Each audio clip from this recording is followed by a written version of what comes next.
You've been solid for years. You've buggered them politicians. Well, you're speaking metaphorically, I hope. Metaphorically. We stand on the same platter, don't we? Well, you know? Look at them. Shall we bring them in? Who are you going to vote for now? Do you want to hear them? Who are you going to vote for now? Have you been motivated by anger in political career? No. No? No, not an emotion I deal with very much. I also think that, broadly speaking, anger has disappeared from the discourse. Interesting you were talking about the anger of the 70s. I mean, I remember the anger of students. I remember, you know, people out on the streets. I remember even, you know, going into the 80s, poll tax riots and so on.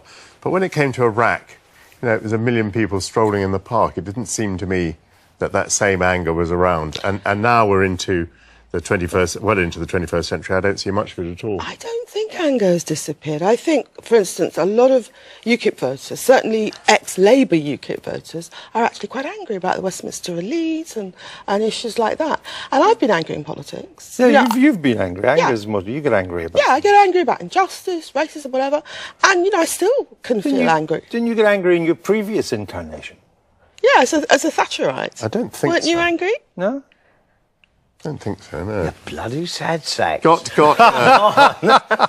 cross with a few people. Cross? I wasn't driven by anger. That's very British. I got a bit Anger is the cross. most important thing you have. This is how I recovered my memory. At 7, I had meningitis. That's like a debilitating disease, even in the slightest way possible. But I lost my memory. I didn't recognise my mum and dad or even myself, right? It took a lot of anger, which the hospital recommended, for my parents to find out who I was.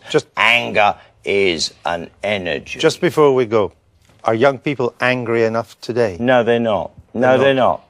Everything is mediocre and pleasant train journeys. Yeah. Aha, now you're speaking. Ah, yes. People don't... Hello, fella. By the way, I've got to tell you, I love those pleasant train journeys. People don't get angry in these plane journeys. They just fall asleep in the middle of them. In fact, he often falls asleep and misses the station he's meant to get out at. I don't care as long as you talk about them. As long as you get the publicity, I don't care what you say. Do you really want to change this situation we call Britain? I do. I always have. I've offered, I've been away for a while, I come back, and you can't smoke a cigarette anywhere. No. Well, we're going away now because we've run out of time. Come back to me. I'm proper Britain. Yes. Right. That's your lot for tonight, folks. But not for us, because it's Nicola Sturgeon's coronation party at Lulu's tonight.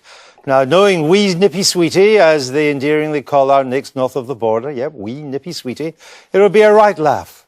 Not. For I'm told she's put a couple of groats behind the bar, though no doubt she'll be expecting change. Johnny will put a few quid behind the bar just to keep the party going. We leave you tonight with some